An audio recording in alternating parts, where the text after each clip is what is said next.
UP में बदल गया है माहौल। अब सवाल नहीं है, वास्तव में बदल गया है। लेकिन प्रश्न के रूप में इसलिए रख रहा हूं कि आपसे बातचीत करनी है। उत्तर प्रदेश में पेपर लीक के खिलाफ छात्र सड़क पर उतर गए हैं और अब जिस उत्तर प्रदेश में जय श्री राम के नारे गूंज रहे थे, अब री एग्जाम के नारे गूंज रहे हैं। और आपका बहुत बहुत स्वागत है। मैं हूं प्रेम कुमार। बहुत जल्द हमारे साथ जुड़ेंगे रोज की तरह वरिष्ठ पत्रकार सुरेंद्र दुबे जी, देश के जाने माने पत्रकार, और मीनू जैन जी, देश की जानी मानी सामाजिक विश्लेषक, राजनीतिक विश्लेषक। लेकिन उससे पहले मैं आपसे यह कहना चाहता हूं, जो आज की बात मैं शुरू करना चाहता हूं वो प्रियंका गांधी के एक ट्वीट से बात शुरू करना चाहता हूं। प्रियंका गांधी के ट्वीट में क्या है, कौन सी नई बात है, वो देखिए। प्रियंका गांधी कह रही हैं, री एग्जाम। बस एक बार सोच कर देखिए, 50 लाख से अधिक युवाओं ने फॉर्म भरा। एक्चुअल संख्या तो मेरे ख्याल से 60 लाख है। ये प्रदेश के इतिहास की सबसे बड़ी परीक्षा थी। 400 रुपए का एक फॉर्म था। 48 लाख एडमिट कार्ड जारी हुए और परीक्षा के पहले पेपर लीक हो गया। क्या बीत रही होगी बच्चों पर, उनके परिवारों पर। ऐसा ही आरओ एग्जाम में हुआ, पेपर लीक हो गया। यूपी के एक एक गांव में यह चर्चा हो रही है, सरकार सो रही है। लड़के लड़कियां इलाहाबाद, मेरठ से लखनऊ तक चीख पुकार प्रदर्शन कर रहे हैं और री एग्जाम की मांग कर रहे हैं। सरकार उन्हें अपमानित कर रही है, लाठियों से पिटवा रही है। कौन कराता है ये पेपर लीक? कैसे होता है ये पेपर लीक?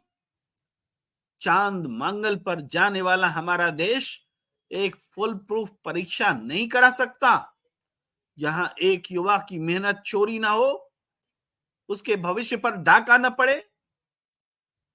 ये बड़े सवाल प्रियंका गांधी ने ट्वीट किए हैं और एक विजुअल भी उन्होंने दिखाया है, वो भी मैं दिखाना चाहता हूं क्योंकि आज का विषय यही है।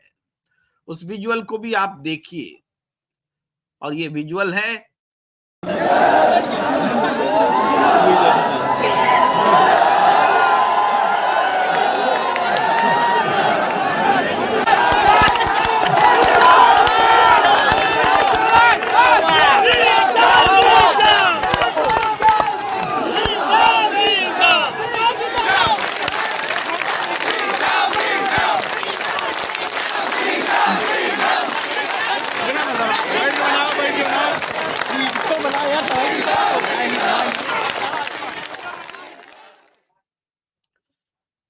ये माहौल सिर्फ एक शहर का नहीं है। प्रियंका गांधी ने बताया है कि पूरे उत्तर प्रदेश के सभी शहरों में यही एग्जाम और परीक्षार्थियों के साथ व्यवहार क्या हो रहा है। आपने देखा था एक दिन पहले केशव प्रसाद मौर्य के घर में स्टूडेंट्स पहुंचे थे, उनको किस तरीके से पीटा गया। जानवर को भी इस तरीके से नहीं पीटते हैं जिस तरीके से इंसान को, बेरोजगार को, नौजवान को पीटा गया। बच्चे सुसाइड कर रहे हैं, सुसाइड नोट लिख कर सुसाइड कर रहे हैं, लेकिन सरकार को फिक्र नहीं है। और थोड़े समय पहले तक जो ध्यान भटकाने का काम लगातार बीते कई सालों से चल रहा था, चुनाव के समय जनता जाग उठी है। ये एग्जाम लेने का शगुफा तो चुनाव देखकर ही शुरू हुआ था ना। सोचा था कि भर्ती निकाल देंगे तो युवाओं को लगेगा रोजगार दे रही है सरकार। लेकिन युवाओं ने देखा 60 लाख एप्लीकेशंस बेचे गए, 48 लाख एडमिट कार्ड बांटे गए, 400 रुपए अगर 50 के हिसाब से जोड़े तो 50, 5 चौके 20, और इधर 2 शून्य, 3 शून्य हो गया, 4 शून्य, यानी जोड़िए, मैं ऑनलाइन थोड़ा जोड़ने में दिक्कत हो रही है। इतने लाख लोग आपको एग्जाम दे रहे हैं, और ये सब के सब निराश हो रहे हैं। क्यों? इनकी कोई गलती नहीं है। और प्रियंका गांधी जी ने जो लिस्ट दिखाई है, उसमें तो ये बात तो खत्म, जिक्र ही नहीं है कि इन बच्चों ने एग्जाम देने के लिए जो यात्राएं की, जो ट्रेनों में सफर किए, जो दिक्कतें सही, जो पैसे बर्बाद हुए, उन पैसों का तो हिसाब ही नहीं। करोड़ों रुपए और करोड़ों के सपने सब बर्बाद हुए हैं। आप कह सकते हैं कि पेपर लीक का मामला केवल उत्तर प्रदेश का नहीं है, लेकिन सवाल है कि पेपर लीक को रोकने के लिए उत्तर प्रदेश की सरकार ने कुछ किया भी है कि नहीं। एग्जाम कराने वाले एजेंसीज के नाम निकाल लीजिए, देखिए आधे से ज्यादा गुजराती मिलेंगे। गुजरात के लोगों को बार बार ब्लैकलिस्ट होने के बावजूद टेंडर दे दिया जाता है एग्जाम कराने का, वो भी एक मसला है।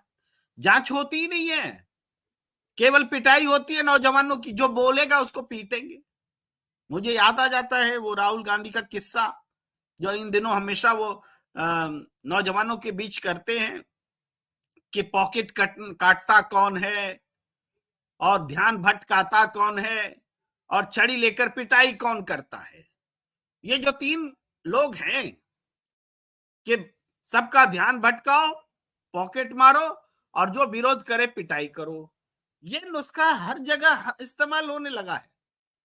और ये इस देश में समझिए कि बहुत बड़ी दिक्कत पैदा हो आई है। ऐसा क्यों हो रहा है, ये हमें समझने की जरूरत है। ऐसा क्यों हो रहा है, फिजा क्यों बदल रही है? फिजा इसलिए बदल रही है क्योंकि फिजा को बदलना है। युवाओं को बरगलाया नहीं जा सकता ज्यादा समय तक। युवा समझदार हैं, अपने हितों को समझ सकते हैं।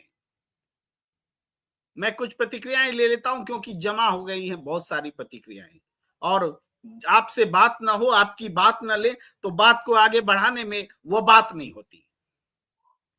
मैं सबसे पहले मनोज भांबू जी, यूपी भाजपा में ब्राह्मण व राजपूत दोनों आपस में लड़ रहे हैं, जिससे भाजपा में अंतर कलह ही भाजपा को हराएगा, प्रेम जी देख लेना। भांबू जी, ये राजपूत ब्राह्मण की लड़ाई आज से नहीं चल रही है, ये बहुत पहले से चल रही। जोगी जी को ब्राह्मण विरोधी और तमाम चीजें की जाती हैं, लेकिन बाद में जितिन प्रसाद को शामिल कर लिया जाता है कांग्रेस में, कहते हैं कि सब ब्राह्मण खुश हो गए। तो अभी कंक्लूसिव मत होइए, देखिए। प्रदीप भांबू जी कहते हैं राजस्थान से हैं आप, हम नियमित आपको जानते हैं, नाम से जानते हैं, हमारे तमाम दर्शक भी जानते हैं आपको, आपका बहुत बहुत स्वागत है। और इस बीच मैं प्रमोद मांकर जी की प्रतिक्रिया पढ़ लूं। पेपर लीक मामले में कड़ी से कड़ी सजा मिलनी चाहिए, उम्र कैद से भी बड़ी। प्रमोद मांकर जी, थोड़ा आपने मौका दिया मुझे बोलने का। पेपर लीक मामले में कड़ी से कड़ी सजा का क्या मतलब है? फांसी दे दे क्या? अब फांसी दे देने से पेपर लीक खत्म हो जाएगा? पेपर लीक मामले में अभी जो कानून है, 5 दिन के लिए ही जेल में डालने का कानून क्यों ना हो, 5 डंडा मारने का भी कानून क्यों ना हो, हल्की से हल्की सजा भी क्यों ना हो, मिलती है क्या? पेपर लीक मामले में अगर पकड़ करके पेपर लीक के दोषी को सब साबित हो जाए, चौराहे पे खड़ा करके 4 चाटा मार दीजिए, इतना भी होता है क्या? तो कड़ा कानून क्या है? कड़ा कानून तो सरकार अपना चेहरा ढकने के लिए करती है। जब बहुत विरोध होगा तो लोग बहुत कड़ा कानून ला दिए। कड़ा कानून ला करके आप अपनी अकर्मण्यता पर पर्देदारी करते हैं। कड़ा कानून छोड़िए, जो कानून है उसका पालन करके दिखलाइए। ये मैं इस बात पर मैं भी जोर देता हूं। मुझे लगता है कि आपको भी मेरी बात अगर समझ में आ रही हो तो जोर दीजिए, क्योंकि मैं थोड़ा और बोलता हूं। प्रमोद मांकर जी, निर्भया कांड हुआ था ना, क्या हुआ? कड़ा कानून, कड़ा कानून, फांसी की सजा लेकर आ गए। जनता के दबाव में सरकार ने ला दिया। और हुआ क्या, जो माइनर होंगे उनके साथ अगर गलत होगा, कुकर्म होगा, तो उसको फांसी दी जाएगी। सब ने तालियां बजाई, खूब बढ़िया। छोटी बच्ची के साथ कोई ऐसा करेगा तो उसको तो फांसी होनी ही चाहिए। नतीजा क्या हुआ प्रमोद मांकर जी? नतीजा ये हुआ कि छोटी बच्ची का बलात्कार भी होने लगा, उसकी हत्या भी होने लगी। जिंदा ही नहीं छोड़ोगे तो सबूत ही नहीं रहेगा, सबूत नहीं रहेगा तो सजा कहां से होगी? तो कहने का मतलब है कानून को सख्त करना इलाज नहीं है। जो कानून है उसका पालन करने वाली शक्तियां फेल हो रही हैं, इसीलिए ये सारी चीजें हो रही। आप कानून का पालन करा ही नहीं पा रहे हैं, कह रहे हैं सरकार चला रही है। आपकी इच्छा शक्ति ही नहीं है, कह रहे हैं सरकार चला रही है। यहां पर ध्यान दीजिए प्रमोद जी, यहां पर ध्यान दीजिए। प्रदीप बांबू जी कह रहे हैं चंदा का धंधा चल रहा है। आप उस खबर की तरफ इशारा कर रहे हैं कि आईटी कंपनियों को छोड़ दिया गया और दबाव डाल करके कि बेल लेना है तो पैसे दो और 150 करोड़ रुपए वसूले गए। यह हो रहा है देश में, बिल्कुल।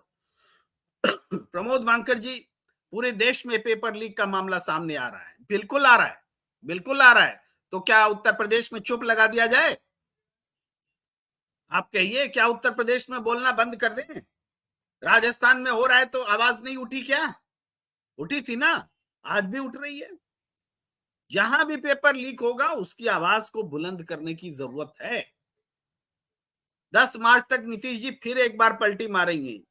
देखिए, राजनीति में पलटी मारने दीजिए, लेकिन जनता जनता मन बना चुकी है कौन कहां है। उनकी क्षमता नीतीश कुमार जी की ऐसे भी 15% से घट करके 8% तक आ चुकी है। आज के सर्वे कह रहे हैं अब वो आएंगे भी तो 8% खो करके आएंगे। और फिर भी देखा जाए, हम क्या टिप्पणी करें। प्रदीप भांबू जी कह रहे हैं राजस्थान, वही रिपीट कर रहे हैं, मैंने शायद दोबारा दिखा दिया। पूरे देश में युवा वर्ग ही भाजपा को सत्ता से उखाड़ फेंकने का काम करेगा। युवा वर्ग ही सत्ता में लाने का भी काम किया था, इसलिए उखाड़ने की जिम्मेदारी भी उसी को होगी। वही चाहेगा तो उखड़ेगा। प्रमोद बांकर जी, सारी समस्या का मूल ईवीएम मशीन, माफ कीजिए वोटिंग मशीन। हाँ हाँ, बोलने से भी कोई ये नहीं है, उन लोगों ने तो स्टांस ले लिया है। हमारा जो चैनल का व्यूज है पहले लाखों में आने लगा था, फिर से ग्राफ उसका गिर गया है, तो वो होने दीजिए। अच्छा, आपने 280 करोड़ बताया जो आईटी कंपनियों को भेज करके जो कलेक्ट किया गया, मैंने 150 करोड़ बताया था, शायद 280 करोड़ है वो, मैं अपने आप को सही करता हूँ। इंदर मोहन जी कह रहे हैं सर 2 दिन से आप सोशल मीडिया में छाए हुए। अरे हम नहीं छाए हैं इंदर मोहन जी, हमारी वो बात जो हमारी नहीं है, जो आम लोगों की बात है, जो कोई कह नहीं रहा है किसी प्लेटफॉर्म पे, या कहने दिया नहीं जा रहा है, किसी तरीके से उस पर किसी की नजर चली गई तो वो बात सबको लगे कि मेरे दिल की बात है, सबको लगे कि हमारे राजनीतिक विपक्ष की बात है, सबको लगा कि ये किसानों की बात है, तो वो बात चल रही है। बात तो ऐसे हम रोज आपसे भी करते हैं, कहाँ वायरल हो रहा है, कहाँ हम छाए हुए हैं, नहीं होता। लेकिन जरूर आप सही कह रहे हैं, हम इसका स्वागत करते हैं, हम खुश भी हैं, बहुत खुश हैं कि हमारी बातें अब बड़े बड़े लोगों ने ट्वीट की, उसको आगे बढ़ाया। प्रियंका गांधी से लेकर के अरुंधति रॉय, क्या अरविंद केजरीवाल, भूपेश बघेल, ऑल्ट न्यूज वाले जुबैर, बहुत सारे लोग, किसका नाम लूं, सब छूट जाए तो हमें नाम ले नहीं सकता। सबका मैं स्वागत करता हूं कि उन्होंने एक जनता की बात जो मेरे मुंह से निकल गई, ऊपर वाले ने निकलवाया और वो जनता के बीच गई। अब सुशील विश्वकर्मा जी कह रहे हैं ईमानदारी प्लीज से पैसे से नहीं आती, इसके लिए पैसे से दूर रहना पड़ता है। बिल्कुल, ईमानदारी बिल्कुल एक अलग चीज है, और ये जो ईमानदारी है इसको, ये पैसे से आती भी नहीं है और पैसे ईमानदारी को खत्म भी नहीं कर पाती है। राइट। सुरेंद्र दुबे सर, प्रणाम है आपको, क्या दिक्कत है, नहीं जुड़ पा रहे हैं, ऑनलाइन आपसे बात कर रहे हैं। जी जी, कोई बात नहीं, आइए आइए, तब तक हम अपने दर्शकों से बात कर रहे हैं, जी प्लीज। जी जी जी। तो मैं आगे ले रहा हूं। उम्मीद है इस आंदोलन का हाल पूर्व में हुए हल्ला बोल की तरह नहीं होगा। उम्मीद रखनी चाहिए। आंदोलन आंदोलन के बारे में एक मेरी अलग राय है, और वो ये है कि आंदोलन समस्या का समाधान करने के लिए होती है। आंदोलन डिस्टरबेंस का नाम नहीं है, आंदोलन उपद्रव का नाम नहीं है। इसीलिए आंदोलन करने वाले आंदोलन जीवी नहीं हो सकते, आंदोलन करने वाले आतंकी नहीं हो सकते, आंदोलन करने वाले देश विरोधी नहीं हो सकते, आंदोलन करने वाले समाज विरोधी नहीं हो सकते। इस बात को जिस दिन सरकार समझ लेगी, उस दिन आंदोलनकारियों के साथ प्यार से बात करेगी, सम्मान से बात करेगी। You have given me an opportunity to find a solution for the peace of the state, for the peace of the country. इस तरीके से आंदोलन गवर्नमेंट के सामने एक प्रपोजल बनकर आती है, अवसर बनकर आती है। लो शांति खरीद लो, हमसे बात करो, हमारी बात मांगे पूरी करो और शांति ले लो। तो सरकार को एक अपॉर्चुनिटी के तौर पर देखना चाहिए। इसके बजाय वो उपद्रव और आंदोलन जीवी के तौर पर देखने लगती है, तो फिर वो आंदोलन और सरकार एक दूसरे के खिलाफ हो जाती है। तो ये आंदोलन जनता के द्वारा जब होता है तो वो चलता है, उसको संघर्ष भी करना पड़ता है, कुर्बानी भी देनी पड़ती है, और वो सिर्फ हल्ला बनकर के नहीं रहता है। प्रमोद मांकर जी को बहुत बहुत शुक्रिया। मेरी आवाज में थोड़ी तलखी हो जाती है, मैं किस व्यक्तिगत रूप से आपको बिल्कुल नहीं बोलता, लेकिन वो जो संबोधन होता है हमारा आम जनरल पर्सपेक्टिव में सबके लिए होता है। और ये जो थोड़ी जल्दी बोलने की, थोड़ी प्रभावपूर्ण बोलने की, जल्दी से बात बोलने की, एक रिदम में बोलने की जो एक आवश्यकता आन पड़ती है, इस वजह से पिच हमारी लाउड हो जाते हैं। गुजरात सब पेपर लिंक हो तो क्या लिख रहे हैं, गुजरात सब पेपर लिंक हो तो होता है। अच्छा, गुजरात से पेपर लिंक होता है, ये आप कह रहे हैं। प्रमोद मांकर जी कह रहे हैं कानून का पालन तो सामाजिक नैतिकता से होता है। सामाजिक नैतिकता एक अहम चीज है, लेकिन अंतिम चीज नहीं हो सकती ना। एक अहम चीज है, मैं मानता हूं। और अमरीबेन वारुतरिया 280 करोड़ गए क्या? 280 करोड़ बोल रहे हैं उसी अमाउंट को, कि जो आईटी आदि ने जो छापा मारा और कारोबारियों से वसूले, उसी अमाउंट के बारे में ये वेरिएशंस आ रहे हैं कि कितने वसूल किए गए। गुजरात से 7th सीट मोदी बीजेपी के हाथ गए। चलिए, आपको 7 सीट का अनुमान है, और आम आदमी पार्टी और कांग्रेस के बीच जो समझौता हुआ है, राष्ट्रव्यापी समझौता हुआ है। गुजरात में अगर विधानसभा चुनाव में कांग्रेस को नुकसान उठाना पड़ा था आम आदमी पार्टी के अलग लड़ने से, तो अब आम आदमी पार्टी के साथ लड़ने से लोकसभा में बीजेपी को नुकसान उठाना पड़ेगा। ये आपकी बात उसकी पुष्टि कर रही है। प्रदीप भांबू जी कह रहे हैं प्रेम जी गुड नाइट, आप मेरा नाम ही नहीं ले रहे हो, इतना टाइम मेरे पास भी नहीं है, मैं तो किसान हूं, मुझे खेती भी देखनी है, आप नहीं समझेंगे, अब मुझे पानी भी लगना है, वरना चौकीदार 84 करोड़ लोगों को खाना कैसे। अच्छा, मुझे ध्यान नहीं आया कि मैंने आपका नाम नहीं लिया, मेरे ख्याल से पहला तो आप ही का था। अच्छा, प्रदीप भांबू जी आप बोल रहे हैं, मनोज भांबू जी का पहले था, बिल्कुल बिल्कुल। चलिए, क्षमा क्षमा। मैं अशोक जी के पास आता हूं। प्रेम भाई, आप एक अलग जला रहे हैं, आपको बधाई। धन्यवाद धन्यवाद।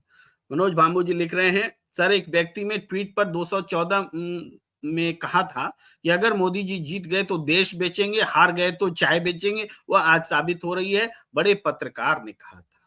उनका अनुभव होगा, गुजरात का अनुभव होगा, क्योंकि मुझे याद आता है मनोज जी की नरेंद्र मोदी जी के भाई ने भी कहा था। अक्सर बोला करते थे, बीते कई सालों से चुप है, उनको डांट पड़ी होगी, ऐसा कुछ है, तो वो बोला करते थे कि इसको तो मैं जानता हूं, ये तो देश बेच देगा, झूठ बोलने में महान है। ये सार्वजनिक बाइट उनकी हुआ करती थी। तो चलिए, उन बातों को व्यक्तिगत तौर पे नहीं देखते, बस स्मरण करते हैं। नमस्कार आपको भी प्रदीप जी, बहुत बहुत नमस्कार। किसानों का दमन करने वाली सरकार अपने ही बोझ में दब जाएगी। चलिए, आपकी प्रतिक्रिया है। प्रदीप भांबू जी कह रहे हैं, प्रेम जी आपकी आवाज में तल्खी हो जाती है, उसी तरह से कभी कभी मैं भी हो जाता हूँ। बिल्कुल, तल्खी होना होने का मतलब ये थोड़े है कि विद्वेष है। तल्खी होने का मतलब विद्वेष नहीं है। तल्खी होने का मतलब परिस्थितिगत या तो समझिए एक व्यक्तिगत कमजोरी भी है और इसको उस पर काबू पाना चाहिए, लेकिन फिर भी हो जाती है। मानव स्वभाव है, खुश होते हैं, दुखी होते हैं, तल्खी होती है, आंसू गिरते हैं, खुशी में आंसू गिरते हैं, दुख में आंसू गिरते हैं, तमाम तरह की प्रतिक्रियाएं होती है और ये होती हैं तो होती हैं, ये बात है। अब आइए थोड़ा लौटते हैं, प्रतिक्रियाएं तो हमने बहुत सारी ले ली, राजनीति पर लौटते हैं कि उत्तर प्रदेश में छात्रों में जो आया है, गुस्सा पैदा हुआ है, इस गुस्से को शांत करने के लिए किया क्या जा रहा है, ये महत्वपूर्ण बात है। और इस गुस्से को शांत करने के लिए किया क्या जाना चाहिए? जवाब तो यही है, री एग्जाम। री एग्जाम होगा कि नहीं? अगर पेपर लीक हुआ है तो री एग्जाम तो होना ही चाहिए, तुरंत इसकी घोषणा करनी चाहिए। मैं अगर लगाकर इसलिए बात कर रहा हूं कि सरकार मान नहीं रही है। केशव प्रसाद मौर्य कह रहे हैं कि पेपर लीक हुआ ही नहीं है। पेपर लीक हुआ ही नहीं है, हमने वीडियोस देखे, हमने उस दिन एग्जाम में के दिन बच्चों के प्रश्न पत्र भी देखे जिसमें सादे सादे कागज थे और पेपर लीक स्पष्ट है, जनता की आंखों के सामने है, छात्रों को दिख रहा है। जब छात्र को दिख रहा है, जनता को दिख रहा है, तो जनता की चुनी हुई सरकार को क्यों नहीं दिख रहा है? यहीं से पता चलता है कि सरकार जनता से कट गई है। जब सरकार जनता से कट जाए तो वो सरकार बची नहीं रह सकती, ये बात समझ लीजिए। उत्तर प्रदेश की फिजा में यही बदलाव आया है, पूरे उत्तर प्रदेश में और बल्कि पूरे देश में। श्री राम के नाम पर जिस तरीके से माहौल बनाया गया, टीवी स्क्रीन पर श्री राम हुआ, मैं सही गलत परिप्रेक्ष्य में नहीं जाता, मैं इसके राजनीतिक मकसद के धार्मिक मकसद में उसमें अभी अभी नहीं उलझना चाहता, चूंकि ये विषय अभी हम लोग बात नहीं कर रहे। उस संदर्भ को जिक्र करने का मतलब यही है कि पूरे 3-4 महीने तक पूरे देश को इन समस्याओं से हटा करके दूसरी समस्याओं की ओर ले जाया गया। समस्याओं से ध्यान हटा देने से क्या समस्याएं खत्म हो जाती हैं? अगर खत्म हो जाती होंगी तब ठीक है, वरना समस्याएं तो बढ़ती हैं, मजबूत होती हैं और विकराल होकर सामने आती हैं। भाई, किसान है, किसानों के मामले को आपने पेंडिंग क्यों रखा? 3 साल से ये किसान लड़ाई लड़ रहे हैं, आप कानून ला रहे हैं, कृषि कानून ला रहे हैं। पिछले नवंबर से इन्होंने कह रखा था आपको कि हम आंदोलन पे जा रहे हैं, लेकिन आपको उत्तर प्रदेश के अयोध्या में श्री राम जन्मभूमि के प्राण प्रतिष्ठा को लेकर धार्मिक कार्यक्रमों में व्यस्त होना ज्यादा प्राथमिकता लगी। शंकराचार्य तक नहीं आए, बहुत तरह की बातें हुई और ठीक है, एक उत्सव था, उत्सव होना चाहिए, लेकिन बाकी समस्याओं से आप ध्यान कैसे हटा सकते हैं? नतीजा यह है कि जो लोग श्री राम जन्मभूमि के प्राण प्रतिष्ठा के लिए आपका धन्यवाद कर रहे थे, आपकी जयकार कर रहे थे, वो लोग बाकी दूसरी समस्याओं के लिए आपको सवालों के कटघरे में खड़ा कर रहे हैं। और जब सवालों के कटघरे में खड़ा कर रहे हैं तो योगी जी, मोदी जी, आप लाठी डंडों से उनकी पिटाई करना चाहते हैं, आप उनकी आवाज को बंद करना चाहते हैं, तो क्या यह मुमकिन होगा? ये बड़ा सवाल है, ये बहुत बड़ा सवाल है। आप क्या नहीं इस दौरान हो रहा है, ये मैं उत्तर प्रदेश के संदर्भ में बात कर रहा हूं, लेकिन ये मसला पूरे देश में लगभग एक जैसा है। उत्तर प्रदेश में भी कैसे चुनाव जीते इस पर ज्यादा ध्यान है आपका, कैसे जयंत चौधरी को इंडिया गठबंधन से तोड़ लें, कैसे राज्यसभा चुनाव जीत लें, कैसे विधायकों को तोड़ लें, फोड़ लें, किस पार्टी को, क्या मतलब सारा ध्यान आपका चुनाव में है। आप अपना करियर देख रहे हैं, पॉलिटिकल करियर, और युवाओं का करियर नहीं देखेंगे। युवा क्या करेगा? युवा नारा नहीं लगाएगा, युवा केवल आपके लिए नारा लगाएगा क्या? आज नौजवान अपने लिए नारा लगा रहा है, ये फर्क आया है। कल तक नौजवान पार्टियों के लिए नारा लगाया करते थे, कल तक किसान अलग अलग रूपों में, किसान में तो सब लोग शामिल होते हैं, हर पार्टी धर्म जाति के लोग शामिल होते हैं, लेकिन किसान कल तक पार्टियों के लिए नारा लगाया करते थे। लेकिन इस चुनाव में किसान अपने लिए नारा लगा रहा है, नौजवान अपने लिए नारा लगा रहा है, और यही माहौल बदला है। और ये माहौल सत्ता के लिए, वो जो अब की बार 400 पार का जो झूठा कॉन्फिडेंस दिखाया जा रहा था, उस झूठे कॉन्फिडेंस की जमीन खत्म कर दी है, जमीन हिल गई है। अब की बार 20 पार, 40 पार, 60 पार, क्या बोले, 100 पार, 200 पार, जो भी समझिए, ये समझ में नहीं आ रहा है। इस तरीके से देश के नौजवानों में, युवाओं में, किसानों में, बेरोजगारों में गुस्सा उबल गया है। वो अब अपने लिए नारा लगा रहा है। री एग्जाम कराओगे कि नहीं कराओगे? नहीं कराओगे तो हम तब तक लड़ाई लड़ेंगे जब तक लड़ सकते हैं। इस भाव के साथ नौजवान खड़ा है, और इन नौजवानों को रोकने वाला कोई नहीं है, कोई रोक नहीं सकता, क्योंकि नौजवानों की ताकत का ही इस्तेमाल करके पार्टियां चुनाव जीतती हैं और सत्ता में आती हैं। मैं सिर्फ बीजेपी की बात नहीं कर रहा, कोई भी पार्टी, जो आज भी हमारी आबादी का बड़ा हिस्सा नौजवान है। आंकड़े देख लीजिए, 35 साल तक की जो आबादी है, 35 साल की उम्र तक के लोगों की आबादी 65 है, 65%, समझ रहे हैं। और जो बाकी 65 जो बची उम्र है, उनकी आबादी 35% है। तो यही निर्णायक है, और ये नौजवान अगर गुस्से में आ जाए तो हालत बहुत खराब होने वाली है। पूरे 10 साल में करोड़ों लोगों ने एग्जाम के लिए फॉर्म भरे, नौकरी कितनी मिली? सरकारी नौकरी की बात करें, 7 लाख, 7 लाख। करोड़ों लोगों ने एग्जाम के फॉर्म भरे, 7 लाख। लेकिन आज अगर पूरे देश में जितनी सरकारी नौकरियां हैं, स्टेट में और सेंटर में, इन सबको जोड़ दिया जाए और नौकरी दी जाए, 1 करोड़ लोगों को नौकरी मिलेगी, 1 करोड़ परिवार पलेंगे। आप बोलेंगे ये आंकड़ा ज्यादा है, नहीं ज्यादा नहीं है। मैं राज्य सरकारों की भी बात कर रहा हूं, केंद्र सरकारों की भी बात कर, अकेले रेलवे में 2.25 लाख पद खाली। लेकिन आप पद खाली को पद मानते ही नहीं, इसीलिए ये सरकार में अकर्मण्यता है। जब आपके पास स्टाफ नहीं है तो आप कानून व्यवस्था क्या ठीक करोगे? आपके पास स्टाफ नहीं है तो आप बेरोजगारों की बात कैसे सुनोगे? आप तो यही सोचोगे कि एक वैकेंसी निकालो, 60 लाख आदमी आवेदन करेंगे, और 60 गुना 40 यानी करीब 24 करोड़ की 24 करोड़ के आसपास जो है रकम इकट्ठा हो जाएगी, और उसके बाद में एग्जाम कैंसिल हो या जो एक मोटी रकम आ गई। तो आपके लिए एक अपॉर्चुनिटी हो जा रहा है, बेरोजगार भी एक अपॉर्चुनिटी है।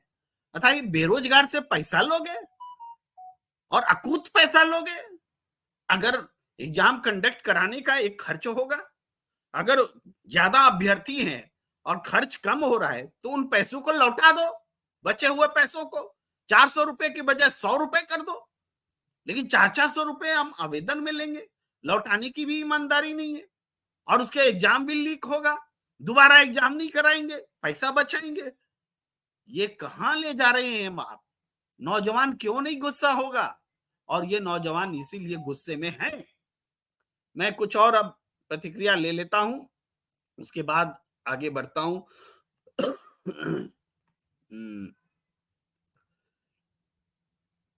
देखिए, अशोक शर्मा जी लिख रहे हैं, लोकसभा चुनाव की घोषणा होते ही बीजेपी में भूकंप उठेगा, ऐसा एहसास हो रहा है।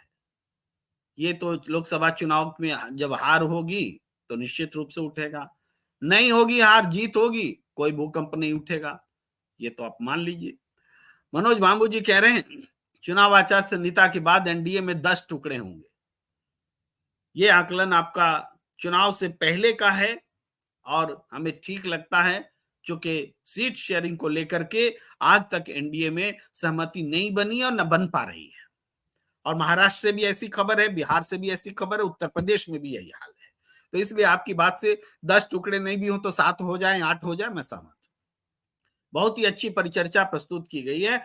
पुष्पा जी कह रहे हैं बहुत बहुत धन्यवाद। राहुल गांधी जी, सत्यम शिवम सुंदरम आपकी भावना है।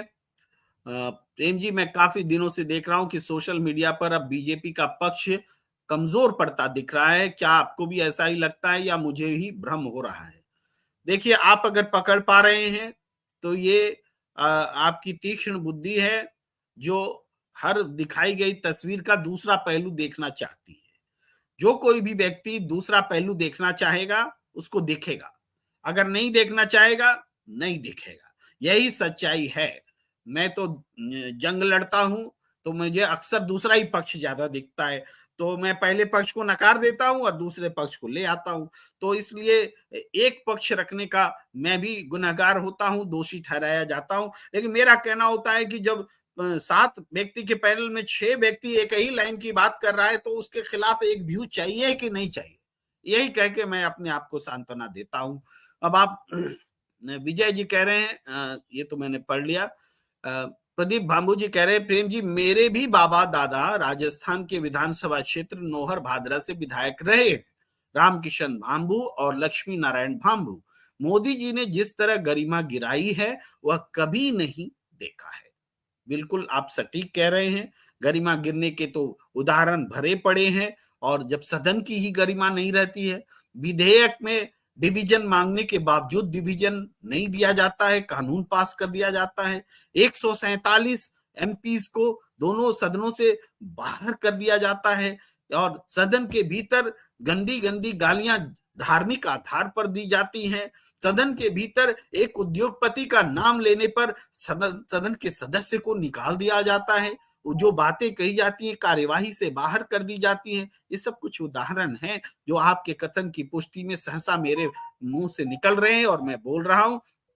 मनोज बांबू जी कहते हैं, प्रेम जी, अब तो गोदी मीडिया भी सर्व में राहुल गांधी की लोक से सर्वे में मोदी से अधिक दिखाने लगा तथा 2024 का पीएम पद का उम्मीदवार भी बताने लगा है। ये मनोज भांबू जी, जनता का दबाव होता है। गठबंधन भी जनता के दबाव पर ही बनते हैं, वरना अखिलेश यादव जी कम रूठे थे क्या? ममता बनर्जी कम रूठे थे क्या? कांग्रेस ने कम नखरे दिखाए थे क्या? लेकिन ये जनता का दबाव है कि सबको सीट शेयरिंग करनी पड़ रही। हाँ, आम आदमी पार्टी का भी नाम छूट रहा है। उन्होंने तो गठबंधन में आने की शर्त ही रख दी थी कि हमारे बारे में जो अध्यादेश लाया जा रहा है उसके खिलाफ में वोट करेगी कांग्रेस, तब आएंगे। सबके अपने अपने तर्क थे, लेकिन जनता का दबाव इतना था कि उनको एक साथ आना पड़ा। उसी तरीके से सोशल मीडिया, उसी तरीके से गोदी मीडिया बोलिए या जो मीडिया बोलिए, उसमें भी राहुल गांधी को दिखाने का की मजबूरी, बेबसी आ पड़ी है, क्योंकि जनता टूट पड़ी है राहुल गांधी की रैली में और रैलियों में, और तेजस्वी यादव की रैलियों में। कब तक नहीं दिखाएंगे? दिखाना पड़ेगा। इसीलिए आपको नजर आ रहा है। अशोक जी कह रहे हैं, हफ्ता वसूली सरदार घोषित किया जाए। बिल्कुल, हफ्ता वसूली सरदार घोषित किया जाना चाहिए, क्योंकि इस बात की कभी जांच ही नहीं कराई जाती है, न कराई जाएगी इस सरकार में। नई नई बातें सामने आ रही। कांग्रेस पार्टी के अकाउंट से पैसे उड़ा लिए गए। भाई, ऐसा कहीं हुआ है? आपके अकाउंट से कोई पैसा उड़ा लेगा क्या? लेकिन ये फिर बैंकिंग व्यवस्था का विश्वास क्या रह गया? क्यों? अगर बैंक में हमने पैसे रखे और कोई दूसरा आदमी उड़ा ले, तो और भी डंके की चोट पर फर्जीवाड़ा भी घोषित ना हो, तो क्या कहेंगे आप? फर्जीवाड़ा होता है तो हम समझते हैं कोई किसी फ्रॉड ने ऐसा कर दिया, हम केस दर्ज कराते। यहाँ तो केस ना मुकदमा। भी कांग्रेस पार्टी का अकाउंट, उससे पैसा 50 करोड़ से ज्यादा निकाल ले गई बीजेपी, आईटी वालों को धमका करके और किस किस तरीके से। ये अन्याय है। EVM and election commission is the hand of ruling government. बिल्कुल, इस पर बहुत लोग सहमति जता रहे हैं। भारत माता शर्मिंदा है। चलिए, ऐसे शब्द से थोड़ा बचना चाहिए, बोलने में दिक्कत आती है, क्योंकि हमारे चुने हुए प्रधानमंत्री हैं। हम अच्छे शब्दों में जितनी निंदा करें, ठीक है। बहुत ही अच्छी परिचर्चा प्रस्तुत की गई। ठीक है, धन्यवाद बहुत आपका। आपको अच्छी लग रही है। मोदी जी अब भारत में वसूली भाई तथा पॉकेट मार बन चुके हैं। मोदी जी की सरकार बोले तो ज्यादा अच्छा होगा। मनोज भामू जी कह रहे थे। गुरिंदर सिंह क्वात्रा कह रहे हैं, राहुल गांधी जी सत्यम शिवम सुंदरम। दोबारा आप उसी प्रतिक्रिया को रिपीट कर रहे हैं। भाटी जी कह रहे हैं पेपर लीक कराए जाते हैं, बार बार पेपर कैसे लीक हो रहा है, नौकरी नहीं देनी, यदि पेपर हो भी गया तो पीआईएल कोर्ट में लंबित पड़ी रहती है, एक बड़ी साजिश है। बिल्कुल, ये छात्र भी बोल रहे हैं। एक तो एग्जाम नहीं होता है, जब एग्जाम होता है तो पेपर लीक हो जाता है, उसके बाद जब परीक्षा के परिणाम आते हैं तो अदालतों में लंबित हो जाते हैं, और अदालतों में लंबित होने के बाद भी जब नौकरी होती है तो सैलरी मिलेगी कि नहीं मिलेगी, यह भी सवाल रहता है। अब तो हालत यह है कि सेना में जो भर्ती ली गई थी अग्निवीर योजना के बाद, भर्ती लिए गए नौजवानों को भी भर्ती में लेने से इनकार कर दिया गया। भाई कोई सरकार के अपॉइंटमेंट लेटर की कोई वैल्यू ही नहीं रह गई, यहां तक स्थिति आ पहुंची है। प्रदीप भांबू जी लिख रहे हैं उप प्रधानमंत्री चौधरी देवीलाल भी हमारे रिश्तेदार थे, और पूरा लोकसभा बलराम जाखड़ का हमारे ननिहाल था। मेरे पिताजी उनके मामा के बेटे भाई थे। मैं राजनीति को भी बल्लेबाजी जानता हूँ, राजनीति की भी बल्लेबाजी, जो लेकिन जो इस टाइम हो रहा है। बिल्कुल सही बात है, आपकी समझ औसत से जरूर अच्छी है, अच्छी रहेगी, अच्छी रहनी चाहिए। हमारी आपको शुभकामनाएं। तुषार त्रिवेदी जी कह रहे हैं सर अरविंद केजरीवाल को अभी तक ईडी ने क्यों गिरफ्तार नहीं कर पाए, डिटेल में समझाएं। देखिए तुषार जी, अरविंद केजरीवाल के खिलाफ जो चार्जेज हैं वो चार्जेज राजस्व घोटाले को लेकर हैं। और राजस्व घोटाला क्या है? एक पॉलिसी आई, आबकारी नीति कि शराब कैसे बेची जाए, और उस नीति, जब कभी भी सरकार में कोई भी नीति आती है तो उसकी ड्राफ्टिंग में, जो उसके मसौदे में ये बताना पड़ता है कि नई नीति से फायदा होगा। तो नई नीति से ये फायदा बताया गया था कि शराब के ठेके नए जगहों पर इस तरीके से खुल जाएंगे और हमको राजस्व बढ़ेगा। लेकिन जब ये नीति आई, राज्यपाल उपराज्यपाल ने नए जगहों पर ठेका देने से रोक दिया। तब क्या हुआ कि जो लाभकारी नीति थी अलाभकारी हो गई। तो अलाभकारी नीति को तो कैरी नहीं किया जा सकता। इस बीच ये बात सामने आई कि नई नीति बनाने के चक्कर में जो कमीशन था उसको बढ़ा दिया गया, और कमीशन मेरे ख्याल से 6-7% बढ़ा दिया गया पहले के मुकाबले। तो ये इस पर आपत्ति आई, आपत्ति होनी भी चाहिए। अब ये जो कमीशन क्यों बढ़ाया गया, इसके बारे में खबर आई कि ये बैकडोर से पैसे ले लिए गए, और उस पैसे का इस्तेमाल किसी चुनाव में, गोवा के चुनाव में या पंजाब की, मुझे ध्यान नहीं आ रहा है, किसी चुनाव में आम आदमी पार्टी ने किया। ये सारी बातें कथा है, नैरेटिव है जो दी गई है। मैं इनसे सहमत नहीं हूं, मैं बता रहा हूं। अब गिरफ्तारी क्यों नहीं हुई आपका प्रश्न है, उसको मैं बता रहा हूं। ये नैरेटिव है जिससे मैं सहमत नहीं होते हुए भी, या चूंकि तथ्य आएंगे तो सहमत होऊंगा, लेकिन तथ्य नहीं है तो सहमत नहीं हूं, ये तो दूर हूं, तटस्थ हूं। तो इस नैरेटिव में यह है कि राजस्व नीति फिर वापस ले ली सरकार ने। अब सरकार ने वापस ले ली तो अब तक जो जांच आई है उस जांच में एक भी पैसा आम आदमी पार्टी के नेताओं के घर से, उनके ट्रांजैक्शंस कहीं दिखे नहीं है। अगर एक भी ट्रांजैक्शंस दिख जाते तो अदालत को ये क्यों कहना पड़ता, ईडी को, कि मनीष सिसोदिया को आप लाए हैं लेकिन मनी ट्रेल तो है ही नहीं, आपका तो ट्रायल के समय केस टिकेगा ही नहीं। ये खुद न्यायाधीश। जिसके बाद अरविंद केजरीवाल भी कह रहे हैं भाई हमको समन भेज रहे तो बताओगे, तो गवाह के तौर पे पूछना चाहते हो कि मुख्यमंत्री के तौर पे पूछना चाहते हो कि नागरिक के तौर पे चाहते हो, किस रूप में पूछना चाहते हो? तो ये रिस्पॉन्ड कर रहे हैं समन का, इररिस्पॉन्सिबल नहीं है या इररिस्पॉन्डिंग नहीं है। लेकिन इसके बावजूद ईडी को लगता है आप गिरफ्तार क्या करें, चार्ज तो बनाना पड़ेगा, मनी ट्रेल तो दिखाना पड़ेगा, पीएमएलए, अगर मनी लॉन्ड्रिंग या कुछ दिखाएंगे तभी ना ईडी आएगी। लेकिन ये जा ही नहीं रहे हैं। अब सरकार की प्लानिंग अकॉर्डिंग टू आम आदमी पार्टी बदली है कि फिर से सीबीआई के हाथों अरेस्ट करवाओ, बाद में ईडी भी अपने केस जोड़ लेगी, जैसा कि दूसरे मामलों में हुआ। तो इस तरीके से अब तक गिरफ्तार नहीं कर पाई, लेकिन आम आदमी पार्टी को पता है, आशंका है कि सोमवार तक अरेस्ट कर लेगी। आपके प्रश्न का जवाब थोड़ा लंबा हो गया, क्षमा कीजिए, बाकी लोगों से थोड़ा विषय भी परिवर्तन हो जाता है, लेकिन मैं सवाल भी लेता हूं और जवाब भी देना चाहता हूं।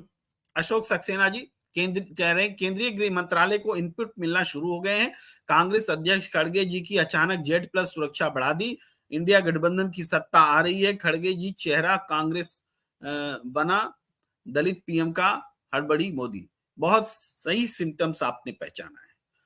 चुनाव के ठीक पहले अगर प्रधानमंत्री बनने वाला चेहरा जो घोषित हुआ भी नहीं है, प्रधानमंत्री हो सकते हैं, तो वो चेहरे अगर उनकी जान की सुरक्षा की परवाह केंद्र सरकार कर रही है, इसका मतलब है देश की नौकरशाही को ये भनक लग गई है कि नरेंद्र मोदी जी की सत्ता में वापसी नहीं भी हो सकती है। ऐसे में उन्होंने अभी से रुख बदलना शुरू कर दिया है। ये सिम्टम्स हम भी आपके बताए गए चिन्हित किए गए सिस्टम से को मानते हैं और सहमति रखते हैं। प्रमोद मांकर जी कह रहे हैं उद्योगपति को ब्लैकमेल करा के चंदा उगाया जाता है, शर्मनाक है। बिल्कुल बेहद शर्मनाक है ये। और इसी तरीके से हम देखें बीजेपी इस बार दक्षिण में सरप्राइज करके करेगी, लिख कर रख लो।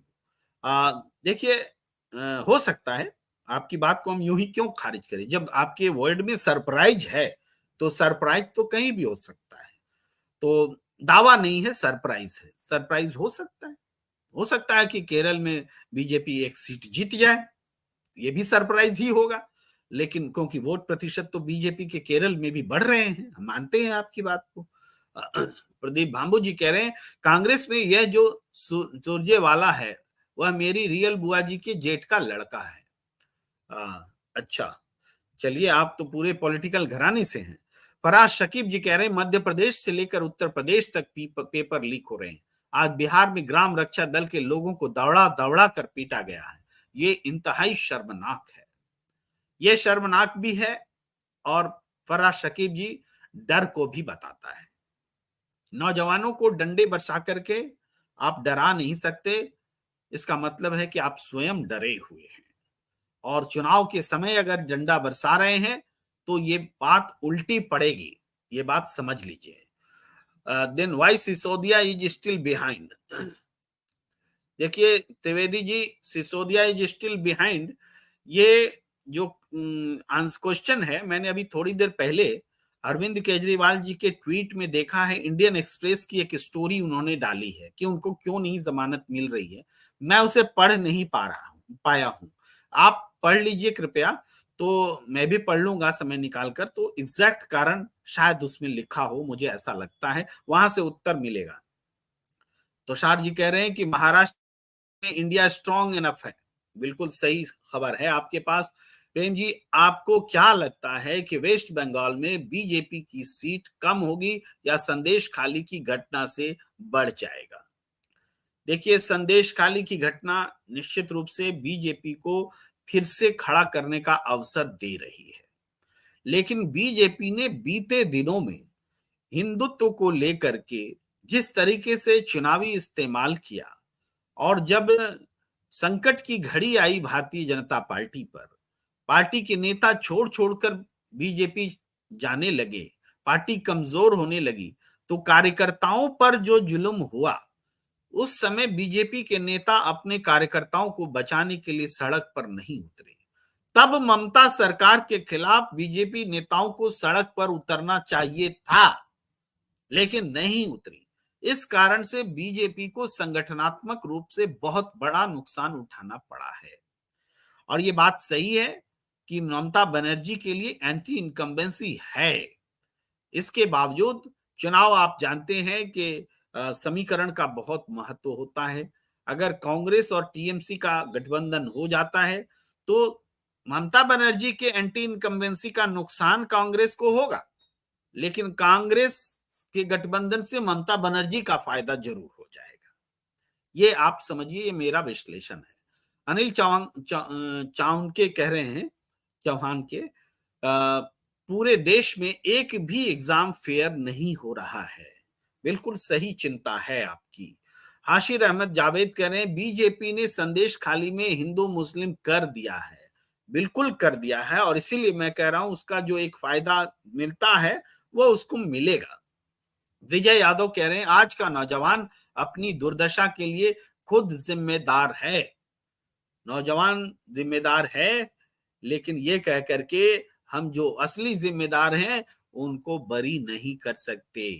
ये लोग स्यूडो तौर पर जिम्मेदार हैं। आप कह सकते हैं यही नौजवान नौजवान जो है व्हाट्सएप मीडिया से जुड़ते हैं, गलत फैलाने में मदद करते हैं, मॉब लिंचिंग में शामिल होते हैं, गलत जगहों पर उपयोग किए जाते हैं। इसके बावजूद यहां तक तो इनका दुरुपयोग है, ये नौजवान अपना दुरुपयोग होने दे रहे हैं, लेकिन ये नौजवान इसीलिए गुनहगार बता करके असली गुनहगार से हम अपना ध्यान नहीं हटा सकते। ये मैं कहना चाहता हूं विजय यादव जी को। तुषार त्रिवेदी जी कह रहे हैं गुजरात में आप एंड कांग्रेस कोई सीट जीत सकती है क्या? देखिए, अभी आप में से किसी दर्शक ने लिखा कि वहां 7 सीट्स कांग्रेस और आम आदमी पार्टी जीत सकती है और बीजेपी हार सकती है। ये पिछली बार वाली बात नहीं है। आज भी गुजरात में बहुत जोरदार प्रदर्शन हुए हैं सरकार के खिलाफ। तो गुजरात में भी गुस्सा उबल रहा है और झूठ जो है वो उसका झूठ से उपजने वाले गुस्सा जो होता है वो गुस्सा सामने आ रहा है। इन प्रतिक्रियाओं को पढ़ने के बाद अब एक नोट में आपको ध्यान, क्योंकि आज हमारे दोनों मीनू जैन जी ने लिखा कि हमारा इंटरनेट गायब है इसलिए मैं नहीं जुड़ रहा हूं, और सुरेंद्र दुबे जी मेरे ही साथ एक डिबेट में थे किसी और चैनल में। तो सुरेंद्र दुबे जी ने कहा कि हम थोड़ा सा रुक के जुड़ेंगे, खाना वाना खा लेते। हमने हाँ बिल्कुल आराम से 9:30 बजे तक जुड़िए, लेकिन लगता है कि सर को आने में देर हो रही है। तो हम भाई, उनकी उम्र भी है, उनकी प्रतिष्ठा भी है, हम उनका इंतजार भी करते हैं और उनसे कोई गिला भी नहीं रखते हैं। हम अभी भी आशा रखते हैं कि वो जुड़ेंगे हमारे साथ। और इस बीच एक और प्रतिक्रिया है, इंडिया गठबंधन मजबूत हुआ, मोदी सरकार के पैर तले से जमीन खिसकने लगी, नीम तो पर चढ़ा करेला, इलेक्टोरल बॉन्ड सील, 335 करोड़ रुपए की हफ्ता वसूली, ये सारी चीजें सामने आ रही हैं। कुल मिलाकर के चलिए, हमारे दर्शक भी अभी गुड नाइट बोलने लगे हैं, तो मैं एक राउंड अप मारता हूं इस चर्चा में कि जो इंडिया गठबंधन को किसी समय में ये कहा जाता था कि ये गठबंधन तो हो ही नहीं सकता, सीट शेयरिंग हो ही नहीं सकती, ये इकट्ठे हो जाए ऐसा हो ही नहीं सकता, अगर सीट शेयरिंग कर भी ले तो कार्यकर्ता नहीं मिलेंगे। लेकिन परिस्थिति एकदम बदल गई। नेता तो चाहते थे कि गठबंधन ना हो अपने अपने ईगो के कारण, लेकिन कार्यकर्ता और समर्थक चाहते थे कि गठबंधन हो। नतीजा ये हुआ कि ममता बनर्जी को ढीला होना पड़ा। नतीजा ये हुआ कि अरविंद केजरीवाल को ढीला होना पड़ा, कांग्रेस को ढीला होना पड़ा, अखिलेश यादव को लूज होना पड़ा और सबको आकर के गठबंधन करना पड़ा है। यह है सत्ता बदलने की जनता में चाहत, जो कार्यकर्ताओं के माध्यम से दबाव बनकर नेताओं पर आई है और इंडिया गठबंधन खड़ा है। वहीं दूसरी तरफ जहां सत्ता मतांध है, चार पार के नारे लगा रही है, वो आज तक अपने गठबंधन में सीट शेयर की मीटिंग नहीं कर पाई, सीट शेयरिंग नहीं हो पाई। भाई, जीतन राम मांझी को कितना सीट दोगे, दोनों पासवान चाचा भतीजा को क्या क्या करोगे, कुछ भी सामने नहीं हो पाया। उपेंद्र कुशवाहा का क्या होगा, बिहार में कुछ नहीं हो पाया। उत्तर प्रदेश में ओम प्रकाश राजभर जी मेरे ख्याल से 3 लोकसभा सीट मांग रहे हैं, कोई दिख नहीं रहा है। बाकी अनुप्रिया पटेल को भी चाहिए पहले से ज्यादा सीटें, कुछ भी सामने। एनडीए में चीजें हल नहीं हो रही, जहां हल होने के चांसेस थे बताया जा रहा था, यहां तो कोई समस्या ही नहीं, और जहां समस्या थी वहां पर चीजें हल होती दिख रही हैं। ये बदला है, ये बदली है तस्वीरें। और ये नौजवान जो उत्तर प्रदेश में नारा लगा रहे हैं वो बता रहे हैं कि उत्तर प्रदेश का परिदृश्य भी बदला है। अब लोग अपने लिए नारा लगा रहे हैं, किसी के लिए नहीं लगा रहे हैं। ये बहुत बड़ा फर्क आया है। और इस तरीके से एक आखिरी कमेंट हम लेते चले, अशोक जी का है कि जनता का दबाव से इंडिया गठबंधन ने एकाक किया है। बिल्कुल सही बात है। तो इस चर्चा को आज हम यहीं विराम देना चाहते हैं और आप हमारे साथ जुड़े इसके लिए बहुत बहुत धन्यवाद, आभार। और आप हमारे YouTube चैनल को लाइक कीजिए, सब्सक्राइब कीजिए, शेयर कीजिए, ताकि हमारे बीच जो बातचीत का सिलसिला है वो निर्बाध तरीके से, गुणवत्तापूर्ण तरीके से परस्पर सामंजस्य के साथ, एक दूसरे के साथ विश्वास करते हुए, विचारों का आदान प्रदान करते हुए जारी रहे। हमें दीजिए इजाजत। नमस्कार।